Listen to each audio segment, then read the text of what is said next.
Welcome to the London School of Economics and Political Science for this hybrid in-person and virtual event. My name is Minouche Shafiq and I'm the director of the LSE.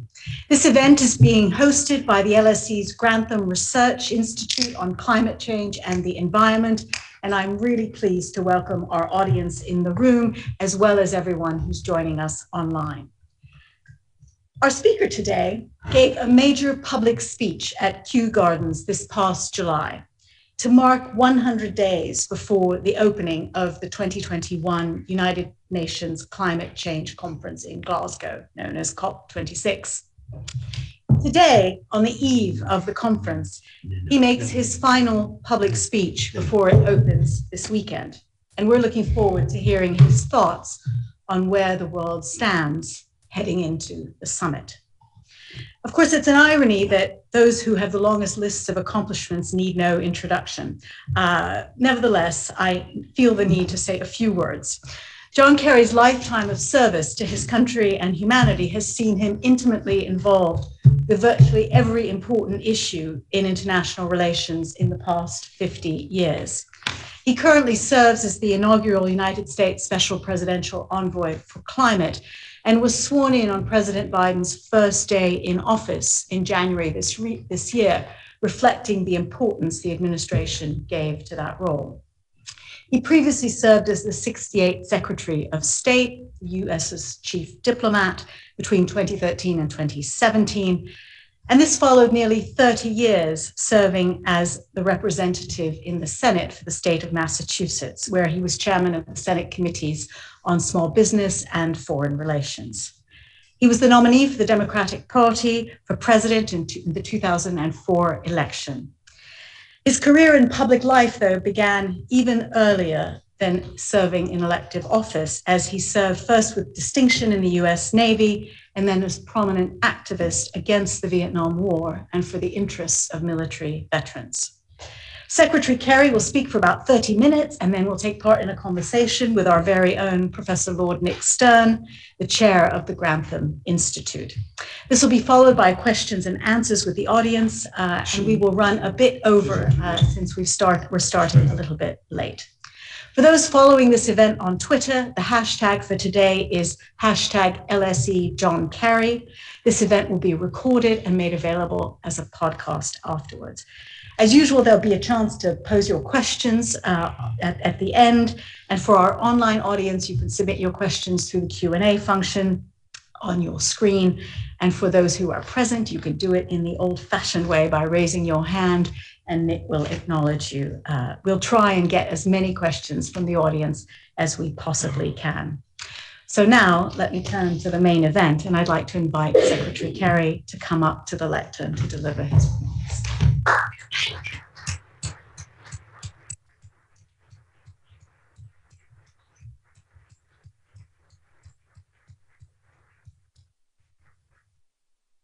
Thank you very much, Minouche. Thank you so much for a warm and very welcome introduction. I'm very appreciative to be here with all of you.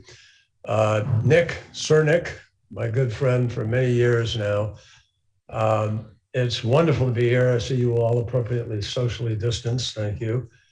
And I want to thank Nick particularly for his extraordinary leadership on a global basis. His leadership as of the Grantham Research Institute, and more particularly, the way he has contributed to the dialogue and understanding with respect to the climate crisis.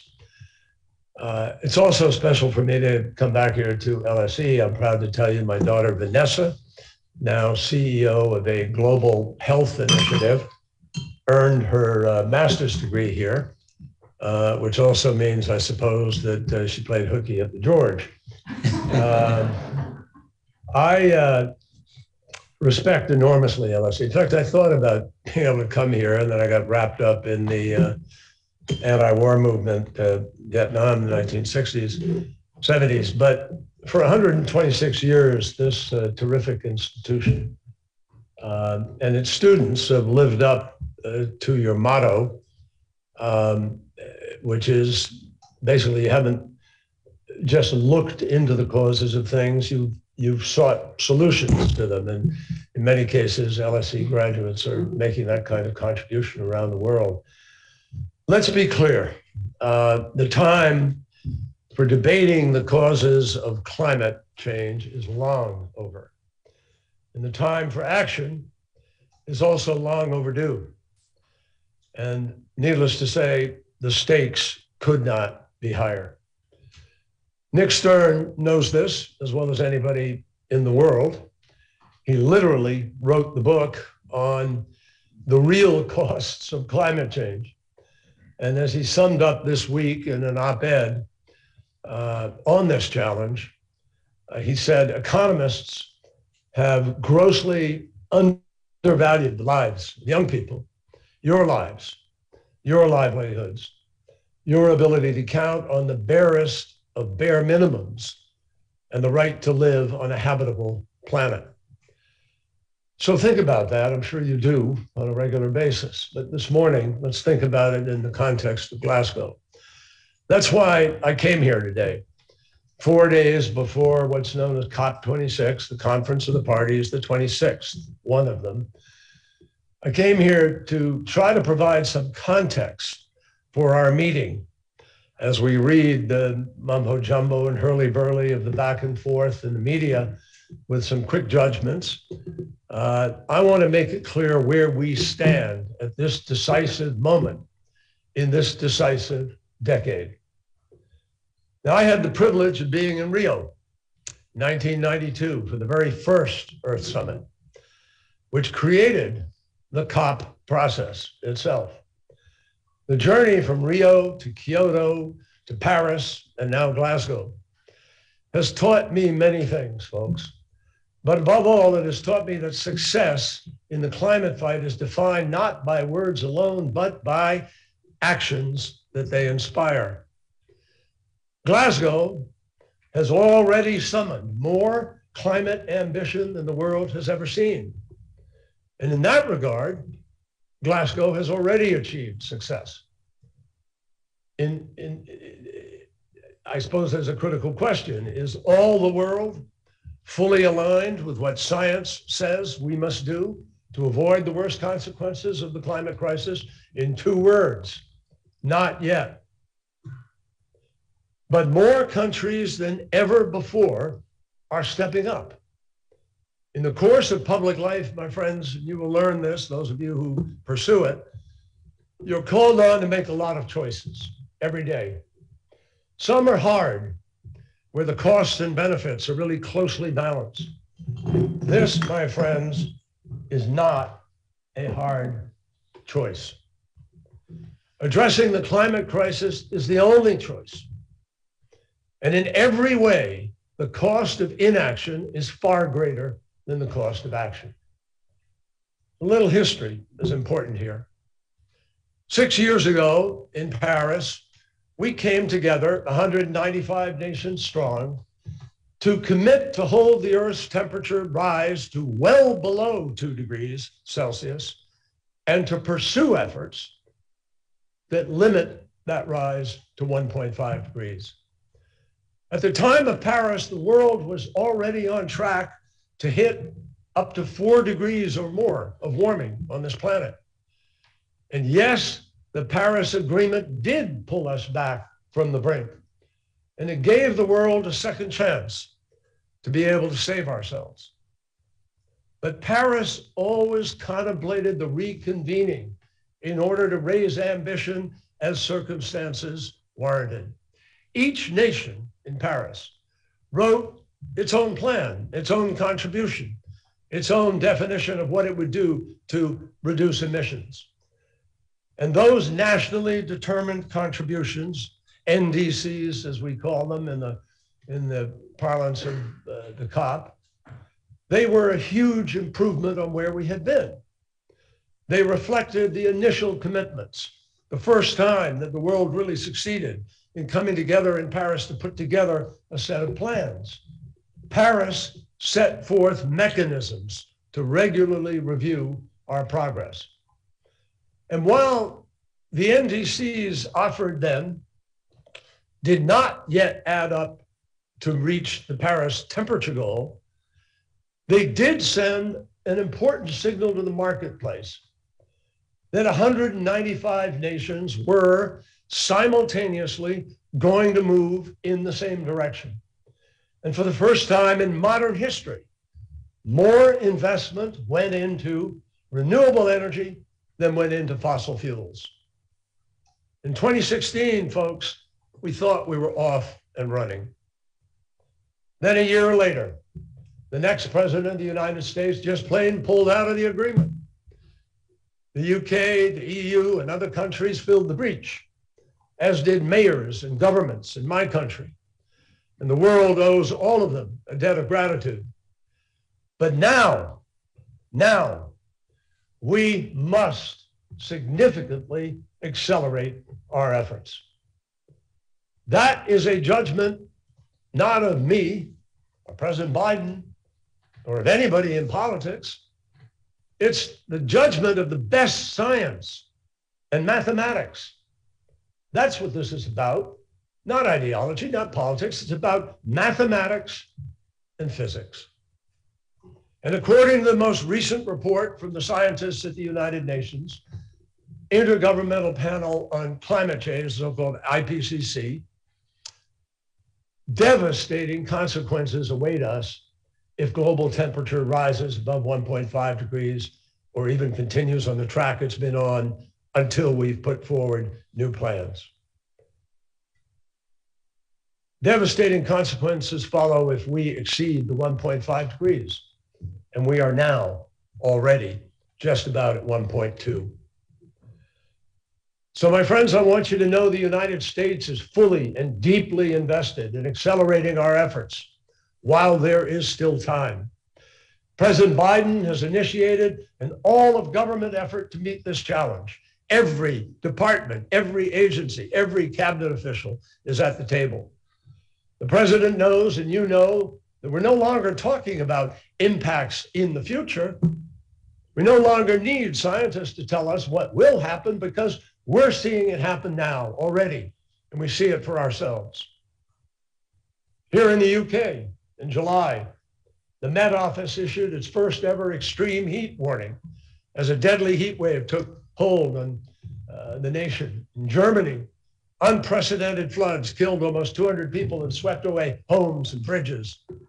In my country, a supercharged storm drowned people in their basements in the dead of night in New York City, months after more than 150 people froze to death in Texas. The rainforests of the Amazon, a rainforest, is burning and being destroyed at the rate of 10,000 acres a day. 10 million people a year already die from air pollution around the world. Another 5 million die because of the heat. The planet is already at its hottest and least stable point in 125,000 years, and people are dying because of that. And that is just with 1.2 degrees of warming. Now, some of these impacts, I hate to say it, are already irreversible. I talked to one of our top scientists the other day at the Potsdam Institute, Johann Rockström, and he said that he fears that there may have been already 3 tipping points: the Arctic, the Antarctic, and the coral reefs. So without dramatic action, my friends, some of these things may make life unlivable. Remember that Mother Nature only has one measure of how much emissions are in our atmosphere. She doesn't measure whether it's US, or China, or Russia, or Mexico, Brazil, whatever. It's just atmospheric. It's there. Every ounce matters. Every 1/10 of a degree of temperature matters. Half of our oxygen that we breathe comes from the oceans. And with a 1.5 degree temperature rise, with the amount of coal impact on the warming of the ocean and the acidification of the ocean, we have the potential to lose most of the coral reefs. With a 2 degree temperature, we do lose them. as well as some of our best protection from storms, the basis of the marine food chain, crustaceans, because of the increased acidity, will no longer be able to grow their shells in waters that are more warmer and more acidic. We already see these impacts. At 1.5 degrees, crops from corn to rice and wheat are imperiled. At 2 degrees, many of those crops wither and die, especially in Africa and Southeast Asia, threatening starvation for tens of millions of people. If you're like me and you stand in awe of the great mountains of the world, then you will shed a tear that even they are no match for this onslaught. Glaciers from the Alps to the Himalayas are melting with devastating consequences for the billions of people that rely on the waters of the great rivers that they feed, from the Yangtze and the Yellow River, the Ganges, the Danube, all around the world. Tens of millions of people are migrating due to climate change, which could destabilize entire regions. Markets and economies could potentially collapse. Let me be clear. No one is exaggerating when they call this an existential threat. Just ask the people in the Marshall Islands, Fiji, or in the vulnerable nations of the world. So that is what makes this the decade of decision. And now we must make it the decade of action. To prevent catastrophe, the scientists tell us that we must cut our global greenhouse gas emissions by at least 45% by 2030 in order to get to net zero by 2050. We head to Glasgow in that context. And I head to Glasgow an optimist. So where are we? How close are we to keeping 1.5 degrees alive with a net zero climate resilient 2050? How much of a gap remains? How quickly can we close that gap? And how can we adapt to the impacts of climate change that are already locked into place? Glasgow is the moment and the place to catalyze action and answer those very questions. And country after country is stepping up. We're seeing growing ambition from governments around the world, ambition from the private sector, ambition in the promise of the technology that's on the cusp of revolutionizing energy itself. Between Paris and Glasgow, despite a president who denied the science and a pandemic which destroyed lives and decimated economies, we have seen real progress. In the United States, since rejoining the Paris Agreement, we've committed to reducing our emissions this decade by 50 to 52% and heading to net zero. And we've laid out a path to get there. That means millions of new electric vehicles, charging stations from coast to coast. It means a carbon-free power sector, carbon-free, from the biggest oil and gas producer in the world, carbon-free by 2035. It means ambitious actions on forests and new plans for adaptation and resiliency. A generation ago, a moonshot won the space race. Today, the Biden administration's energy earthshots could marshal innovation and turbocharge the clean energy revolution. Imagine driving an electric vehicle from here to Glasgow on a single charge and recharging in 5 minutes. Or powering this building exclusively on solar for a few cents a kilowatt hour. Believe me, these things will happen, and some of them are happening already. And key to all of this, we aren't acting alone. When I began in this role 9 months ago, very few of us were on track to reach the 1.5 degrees goal. Now, nations representing nearly 65% of global GDP will arrive in Glasgow committed to the 1.5 degree limit. And not just committed verbally, but with real plans that are being fought to implement right now, that includes in those 65% more than half of the top 20 economies in the world. That includes Canada and Japan, who have demonstrated leadership and ingenuity. And this is critical. Countries are coming to the table with more ambition than we've ever seen. Enough ambition that if they're joined by other nations, we can actually keep 1.5 degrees alive. I just came back from Saudi Arabia a couple of days ago. Saudi Arabia, synonymous, obviously, with the word oil, where for the first time, they have announced a net zero 2050 goal and are taking plans to deploy 50% of energy in the next 10 years will be renewable. Indonesia agreed to double their renewable energy portfolio to peak emissions by 2030 and get to net zero.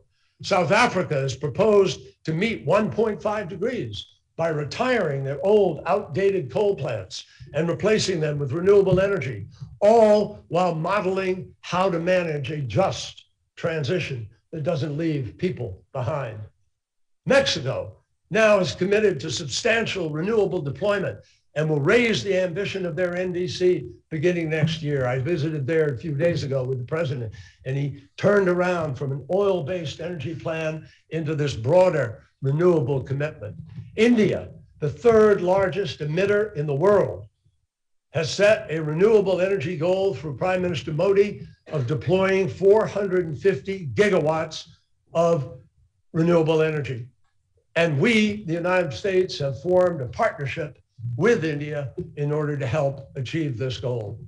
So during this, 35 nations have joined what's called the Global Methane Pledge, which we initiated with the European Union. It is a pledge to dramatically reduce the emissions of a greenhouse gas that is from 20 to 80 times more destructive than CO2. And that group includes 9 of the top 20 emitters, and we are hoping others will join. We know that many others will join, but we want some of the largest economies to come aboard. And around the world, there is a growing recognition that even as we strive to keep 1.5 degrees alive, we also have to adapt to the fact that there's a warmer world, and it will bring more frequent storms, droughts, wildfires. So we have to prepare, even as we mitigate, we have to adapt.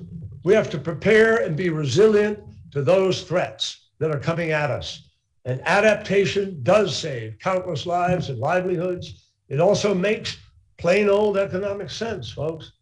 Every dollar spent in adaptation can save up to $10 down the road.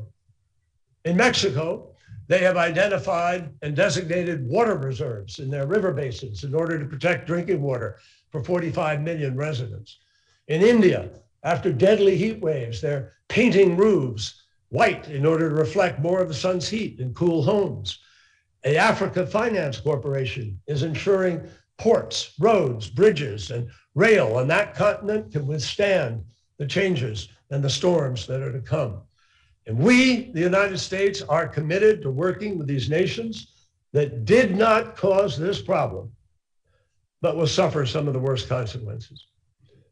And there is another profound reason for optimism.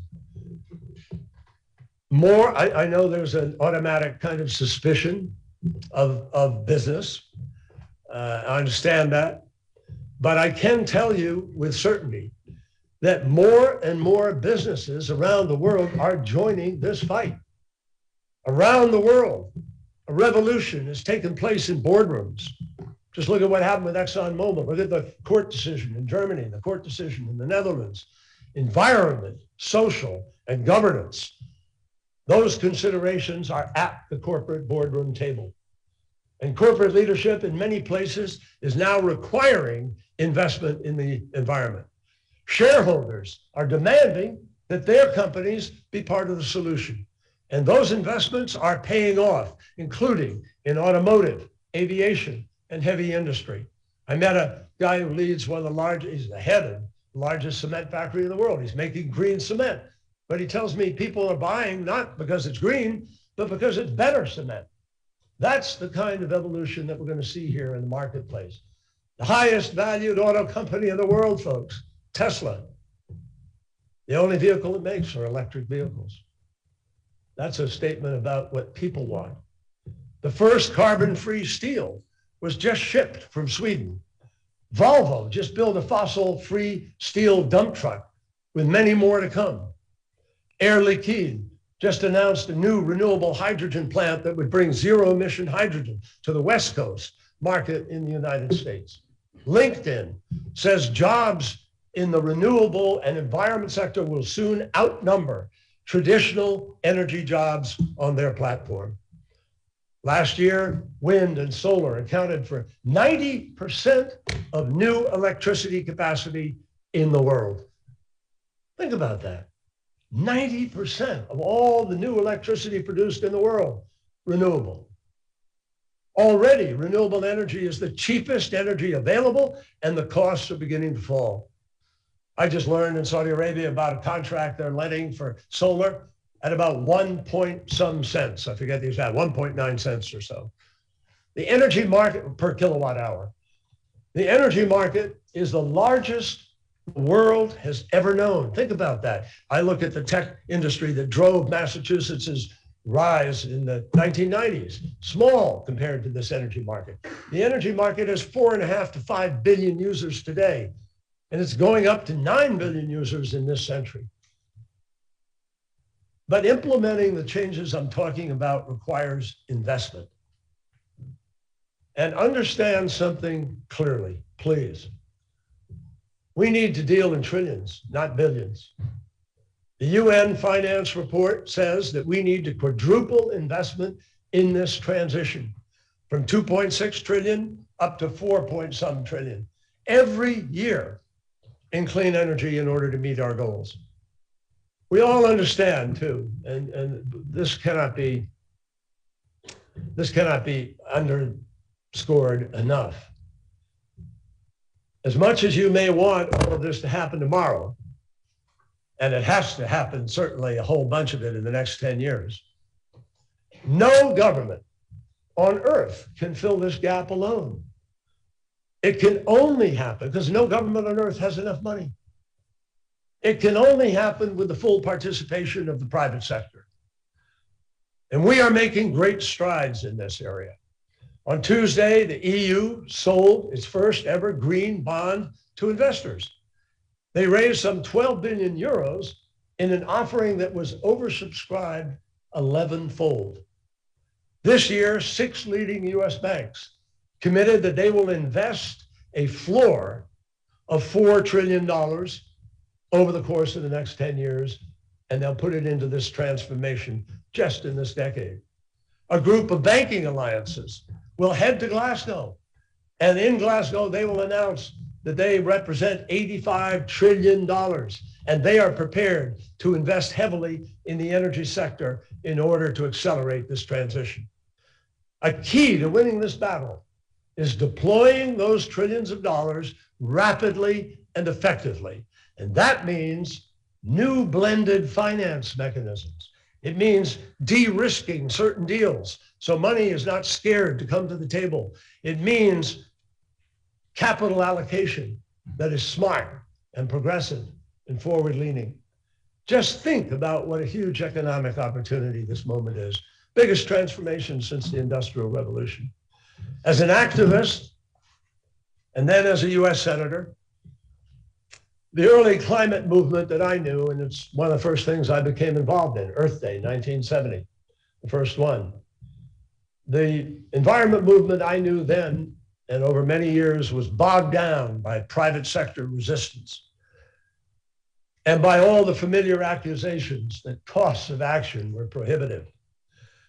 On the doorstep of Glasgow, the private sector has now made a different decision. The real cost that no one is willing to pay is the cost of inaction. The IPCC report of 2018, the IEA report of this summer, the Financial Stability Board assessment of risk, and the marketplace opportunities for profit are all coming together to drive change and to drive a different approach. But let's be clear, despite all the momentum that is heading into Glasgow, we still face a gap. We have to be honest about it and decide how we're going to deal with it. Everything I have said to this moment underscores why I believe we can overcome that gap. But it's going to take all of us. The world must work together to close this gap. But particular responsibility lies with the top 20 economies of the world, all of whom are responsible for 80% of all the emissions. Just this week, the UN Emission Gap Report made clear that many countries' NDCs are not specific enough and do not reduce emissions fast enough. Some countries are still building new carbon-polluting coal plants and planning to break ground on more. This, while others have demonstrated that they can meet future energy needs with clean, renewable power. Many countries are mobilizing to cut methane, which accounts for half of global warming. Others have yet to even set a clear target to reduce methane at all. A host of countries are racing to plant more trees to protect and replace biodiversity. Others continue clear-cutting the rainforest. In Glasgow, it will all be held up to scrutiny, the scrutiny of the world. It will be held up to transparency and accountability. And coming out of Glasgow, we will be ready to experience the greatest springboard of all, the combined power of individuals around the world demanding accountability and the power of the marketplace to scale revolutionary technology. Reaching our goals in this endeavor means decarbonizing the power sector 5 times faster than we are today. It means ramping up renewable energy 6 times faster. It means more electric vehicles, less methane. Can we do that? Yes, we absolutely can do it. It is not a lack of capacity, it's a lack of political will. It is also important to note that Glasgow is not the end of the road. There isn't suddenly a termination at the end of Glasgow in the meeting when we say, oh my gosh, we still have a gap. No, that's when we go to work over the next years with a stock take formally built into the Paris process that in 2023 we measure openly and transparently what people are doing. And with the new satellite technology, you may have seen the other day the targeting of a methane leak in Russia, very specifically from satellites that will daily be tracking what is happening on the planet. So by the end of the road, my friends, really I would say to you that Glasgow is the new beginning of this decisive decade. And the United States has made clear that we stand ready to work with the rest of the world in this endeavor. This is especially true in the developing and vulnerable world. Again, they did not create this crisis, but they and their people are on the front lines, and we have to work with them and for them to adapt these changes and to bypass a dirty economy. We cannot afford to go back and redo the mistakes of the past. That's why President Biden has committed to the collective 100 billion goal to help developing nations. We will increase US adaptation support 6-fold by 2024. And that money is real in the budget, and it will make an enormous difference. Now, there's a temptation on this issue, folks, to talk too much about GDP and emissions targets, and not enough about the human beings involved. As a young person, I remember being deeply moved by Robert Kennedy, who reminded us that gross national product measures many things back then when it was called gross national product. It measures things from the forests to the roads to the carnage in our streets, the ambulances, the weapons, the work, but not the health of our children, the strength of our marriages, the quality of their education, the beauty of our poetry. It measures, in other words, all things except that which makes life worthwhile. So we're not just talking about statistics here. We're talking about families, about people.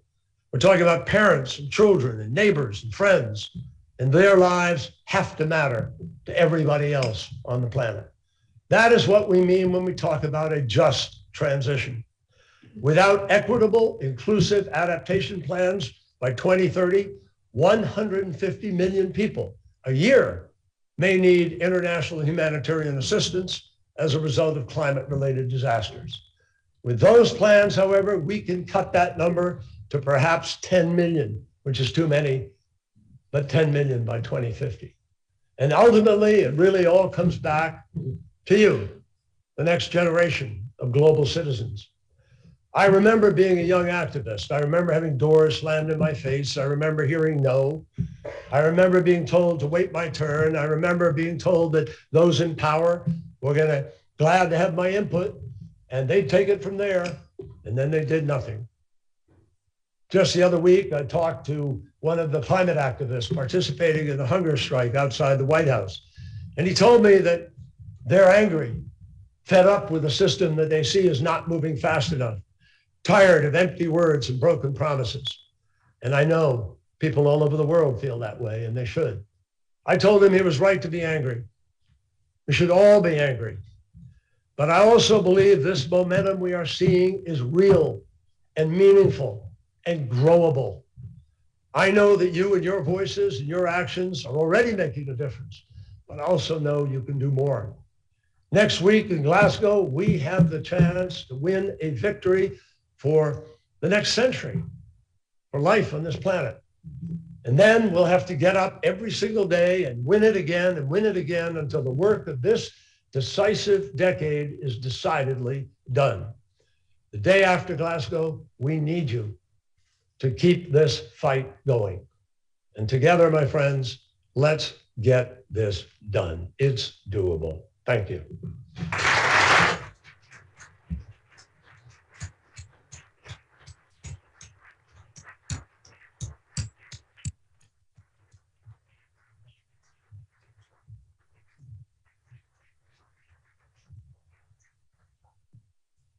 Thank you. Thank you so much, John, for the inspiration, but also the analytical way in which you approached what we must do.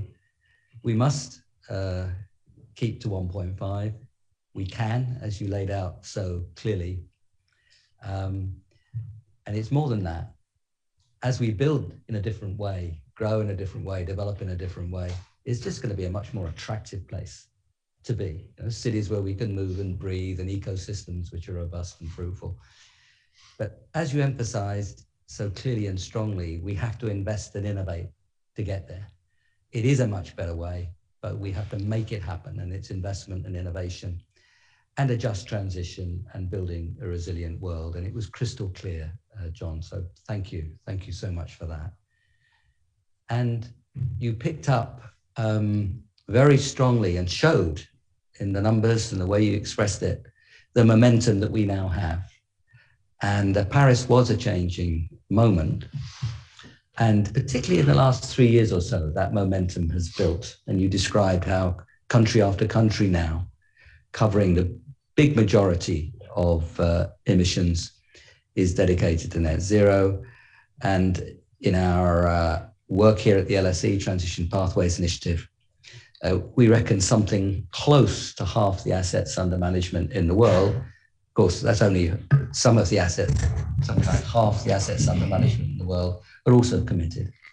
So as you described, the power of public pressure and the power of the marketplace are coming together. And you looked out into this room at the young people who are here. I think you know, but I have to tell you that our students here at the LSE are not just demanding that we act, they actually are deeply analytical and thinking about what we have to do and helping us along the way. So the question is what you posed, John. How do we take this momentum, which is absolutely clearly there? How do we take this new opportunity to grow and develop in a very different and much more attractive way? How do we actually ramp up now?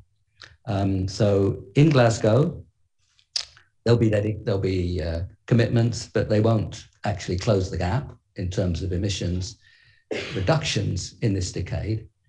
And you mentioned the stock take 2 years from now. So how can we put in place mechanisms which pick that momentum up and really move it strongly over these coming years? Now, this decade is obviously, we're already 1 year into it. We have to find a way of ramping up ambition right through this decade, keeping up the pressure, making the changes. How would you see that developing as you described in the mechanisms we might put in place in Glasgow for ramping up? Well, Nick, thanks. Let me remind everybody of what I said in my comments a moment ago, just to highlight it. I said that nearly 65% of global GDP has already made the decision to try to keep 1.5 degrees alive, and have put forward plans that actually achieve it. So where are the others? If 65% is almost there, obviously 35% is not. So we have to begin to make certain that we're bringing these other nations along. Now, some of them have legitimate challenges in terms of their economy. I talked with a minister, for instance, from Iraq the other day. They're not a big, by the way, they're not one of the top 20, but they have a lot of their oil. They flare. They got to get rid of the flaring. They got to patch up their pipes that leak. Leakage of methane is one of the critical components. And we have to help them because they don't know how in some cases, and also need the money. But the point is, those countries have got to redo their NDCs. They've got to come and join a family of nations. Now, I'll just, if you haven't run into it already, I will explain to you that some countries are arguing that they deserve to have carbon space, that the world has been developing for 150 years. They have not. They get this pass, so the hall pass for polluting. The problem is, as I mentioned in my comments, Mother Nature doesn't divide it up and say, okay, you get this much, you get that much. And by the way, if you had a quote carbon budget, which you're allocating, current use in China would use about 80% of it all. So there's just, it doesn't pan out. It's not real. And coal is the challenge in that regard, because unabated coal, let me be clear, unabated coal, that is to say there's no capture, there's no storage, there's no, if we're able to capture the CO2 and methane, then it's less, it's not a challenge. Now we're making unbelievable progress on these different technologies. Battery storage is improving every day. There's a new molten salt battery process, which actually gets 24 hours of storage. That begins to get into game changer range. If you can commercialize it, bring it up to commercial scale. So what we need, folks, is not a lot of finger pointing and screaming at other countries, but a lot of effort to bring them aboard. What do you need to be able to make this transition? All the countries I listed today, from Indonesia to South Africa to Mexico, et cetera, they are willing and ready to make a transition off of coal, but they don't have the money to invest in the alternatives. They need help. That's where the trillions of dollars come in. If we can help de-risk those investments and deploy those trillions, because we're creating commercial value in the building of the alternative energy plant, we can buy out or phase out those plants and do it on a schedule which helps us to meet the net zero. So it's really what I want to see happen in Glasgow is not just the normal things. I mean, we will hopefully complete the so-called rule book, which is critical for the rules of the road by which we measure transparency and contributions and the market rules. And I think we'll get there. But we also need to have a better understanding of how we can work together to deploy that money and get partnerships. We are partnering with India in the effort to help deploy the 450 gigawatts. And I'll tell you why it's so important. If India gets when India gets 450 gigawatts deployed, if they do it within the 10-year span, India is on track to hit the 1.5 degree, keeping it alive. Think of that. This incredibly large, amazingly vibrant, democratic economy, it would all of a sudden be leading the developing world in showing that you can do this. And if we, the developed world, can help bring more of the assets to the table that help the transition, this is doable. The problem is there's been a kind of, sort of indifference, a kind of, someone else will do it. We'll come along. I don't want to upset our economic apple cart. And they just sort of march on. Everybody has got to make these changes now. We don't want developing countries to say, well, I'm just a tiny country and I'll build a coal plant because I can't afford, we don't have anything else available. We have to be helpful in providing, making sure there are those other alternatives that are available. And it's political activity that does that, folks. I mean, we're blessed to live, many of us, some of you are not from democracies, but you know what democracy means. And the fact is, it doesn't work on automatic pilot. And in too many parts of the world, people have left democracy on automatic pilot to nowhere. And that's where it's going in some places, because extremes are grabbing the levers and changing them. And it's a very dangerous trend, frankly. And so one of the things we need to do is make sure everybody is at the table actively working to hold people in public office accountable and make these changes. Thank you so much, John. That really is a very clear, strong way forward. The momentum that you described is being built, so many other countries coming into the system, the willingness is there. And the key is to help get those investments done. And in particular, mobilize that low-cost finance, much of it private, much of it public, but coming together in a really strong way. And that, I hope, is a really big message that will come, that the developing countries of the world, the emerging markets, the economies are starting to be on the way. Not all of them, but the big ones. And it'll be low-cost finance will be at the heart of the story. And that has to be private and public working together. There are, this, Nick, but there are countries, folks, that have taken their energy mix up to 75, 80, 90% renewable. Yeah. And they're balancing using various methods. Now, it depends on the country's energy mix, how you can balance. But with the right investment, the right efforts, we're going to have, I think, more and more capacity there. I also think there are other technologies that are being about hydrogen, green hydrogen. Saudi Arabia is embarking on a major initiative to deploy the largest solar fields in the world, to use that solar energy to drive the electrolyzers, which will separate water and hydrogen and create hydrogen, green hydrogen, which can either be transported by ship as ammonia and then reconstituted in hydrogen, or piped.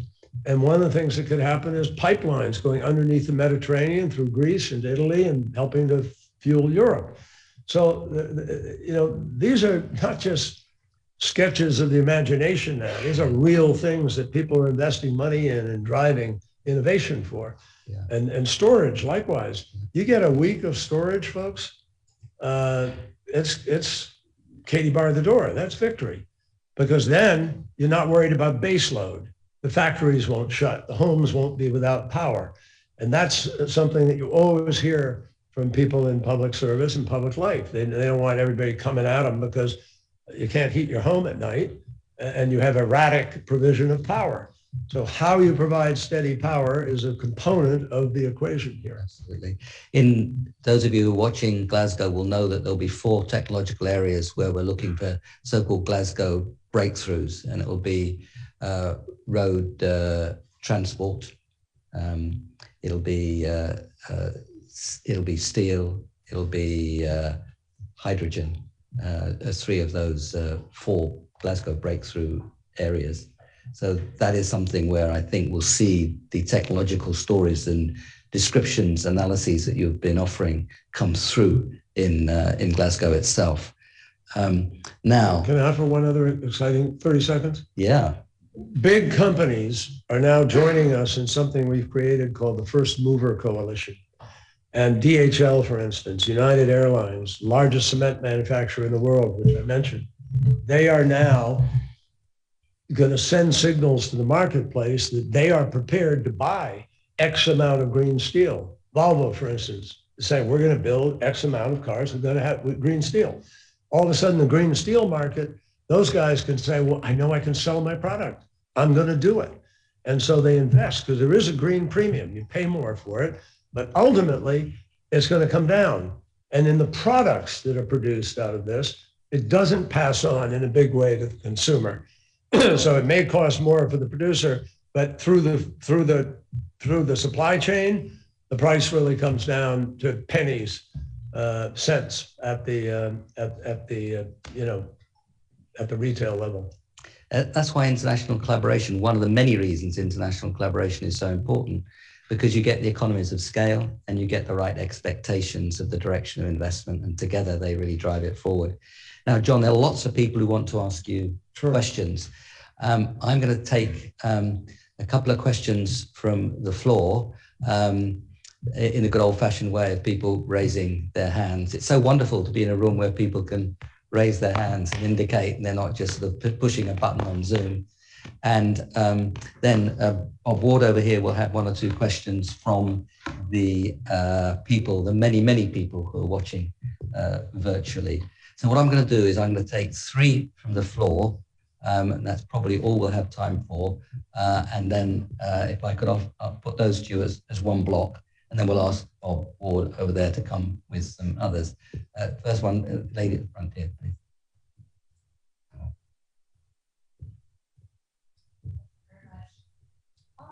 Has reported that the wealthiest 10% in the world are responsible for 52% of global emissions. The US has more billionaires than any other country in the world. Actually, China has 1,000. We have 618. I checked Forbes this morning. Forbes says there are 724 in the US and 698 in China. I think this isn't the issue on which we need to spend too much time. But Well, can you finish off the Chinese question? didn't tell me. Yeah. Can you finish off the question then? What's your question? The question is, with the US having so many billionaires, clearly generating significantly disproportionate share of carbon emissions through their lifestyle choices, what would you propose to do about these polluter elites? Well, John, can I just take 2 more? Oh, sure. Could you make it, there's right in the back row there. Yes, right at the back. But have you got a mic there? Yeah. Could you make the question really short, please? Then I'm going to take the lady there with the black mask, and that's it. Really short questions, please. All right, so from me, so I'm from Australia, and quite frankly, I'm disappointed in the lack of federal leadership coming from our government. So I guess my question is, what do you do for countries that sort of lack that political will, or even countries such as, continents like Africa that just don't have the resources to do it themselves? Do you have any policies or mechanisms to make them pivot towards meeting these goals? Thank you very much. And last question was just here. Well, my question is what can be done also to demand accountability from governments? For example, I'm from Mexico, and also that they are taking actions against renewable energy prices in our country. And so, yeah, what can be done to demand accountability from those type of governments, as he said? So inequality, political will, accountability. Good summary. Congress, and I don't want to get into the middle of them because it's not my lane, but they're discussing changes in the tax structure to deal with this incredible inequality that has been written into a lot of economies around the world. So that's one thing being discussed. Another is that many of these billionaires are stepping up. Jeff Bezos has put together a $10 billion Earth Fund. He just put out a $1 billion commitment on oceans and forests. And a number of them have signed the donors pledge that they're going to give away all their money in their lifetime. So Warren Buffett, Bill Gates, these folks are giving it away. And they're investing. Bill Gates, for instance, has created something called the Breakthrough Initiative. And he's funding $500 million of his own money, is currently going into 4th generation modular nuclear to see whether it can solve the problems of proliferation and waste and possible safety issues. On paper, they do. Can the prototype actually deliver, which could be a game changer in certain ways? MIT is looking at this very closely and others. So the bottom line is that we need to have a fair system that deals with paying a fair share, carrying the burden of the nation's needs. And that has to happen. I'm convinced it will at some point in time. What about a country that lacks both the will and the resources? Well, that's a bad combination, obviously. But the will is very hard to deal with. I mean, I've talked for 6 years. I've talked with a certain country, trying to get them off of coal, and they have a capacity for a very virtuous grid system because they have great hydro, and they also have wind and solar capacity. But the coal industry is just in there, and the politics of that can become very, very difficult. I saw that in my own country in 2009 when President Obama came in, and I was leading the fight in the Senate to pass climate legislation. And frankly, it was the coal folks who banded together and spent a lot of money attacking some of the senators who were trying to pass this, and we didn't pass it.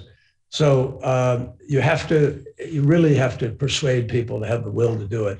If a government is not willing to do it, it's very hard to do, because you need to have understanding about the taxes, understanding about the power purchase agreement, understanding about the duration, the government support for you. If you don't have a government supporting you, a lot of investors will say, oh my God, they're going to nationalize my enterprise and steal our money. And there's a lot of fear of that. So will is critical, and that's why Glasgow is actually so important. And that's why Glasgow is already making a difference, because as more and more nations come to the table, anybody in any country is going to be sitting there saying, whoa, wait a minute, the marketplace is going here. Yeah. Coal is changing already in nations, not because the country has outlawed it or changed it, it's because no investor will put money into it, because it's first of all more expensive, and secondly has the negative consequences, and they don't want to have the burden of trying to explain what they're doing. So public visibility is changing the attitude about what people are willing to invest in or not. And as I said earlier, boardrooms are changing, folks. Activists are getting on seats on boards of directors, and many CEOs are recognizing that their shareholders, because the shareholder meetings have changed, are holding them accountable for what they're doing and where they're going. That's why I'm saying to you, the power of people, and I said at the end, this incredible combination of the power of individuals deciding what to buy, maybe boycotting goods from somebody because they find it's inappropriate, whatever. I mean, there are all kinds of options that people are choosing to employ.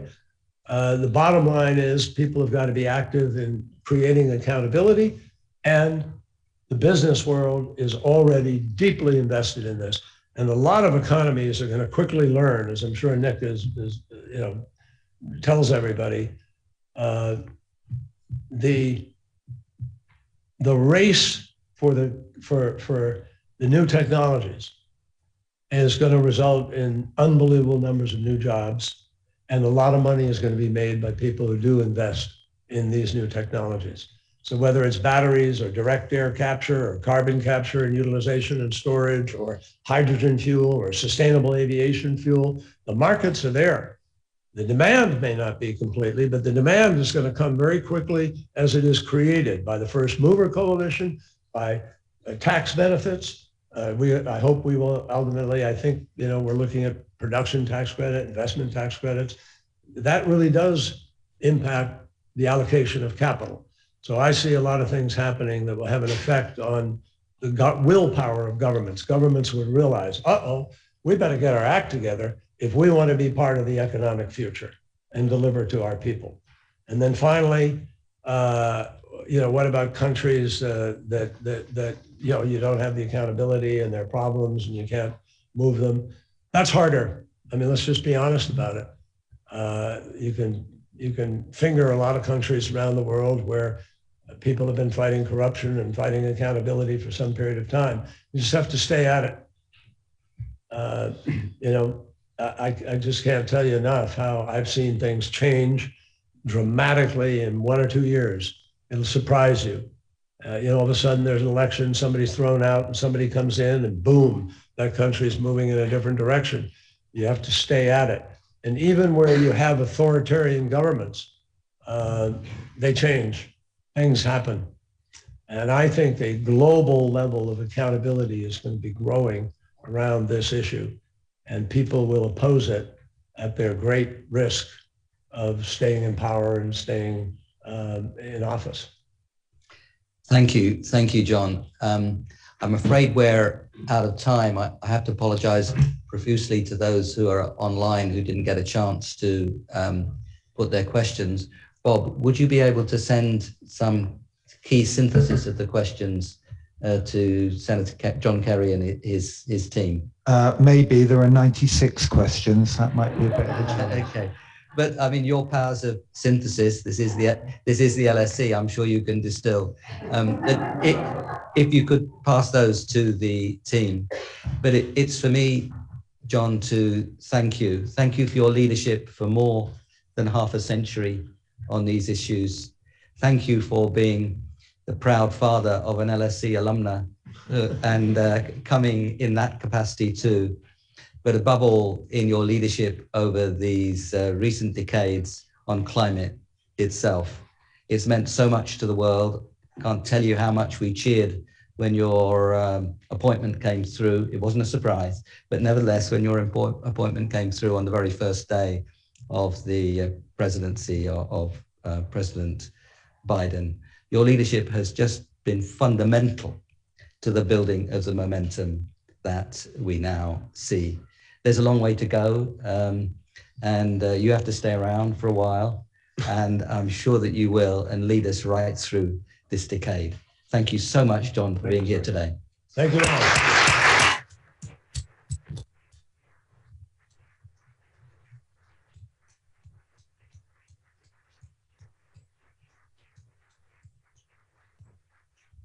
Could I ask you to stay in your seats whilst we leave, please? Thank you. Thank you all very much for coming. Thank you, guys.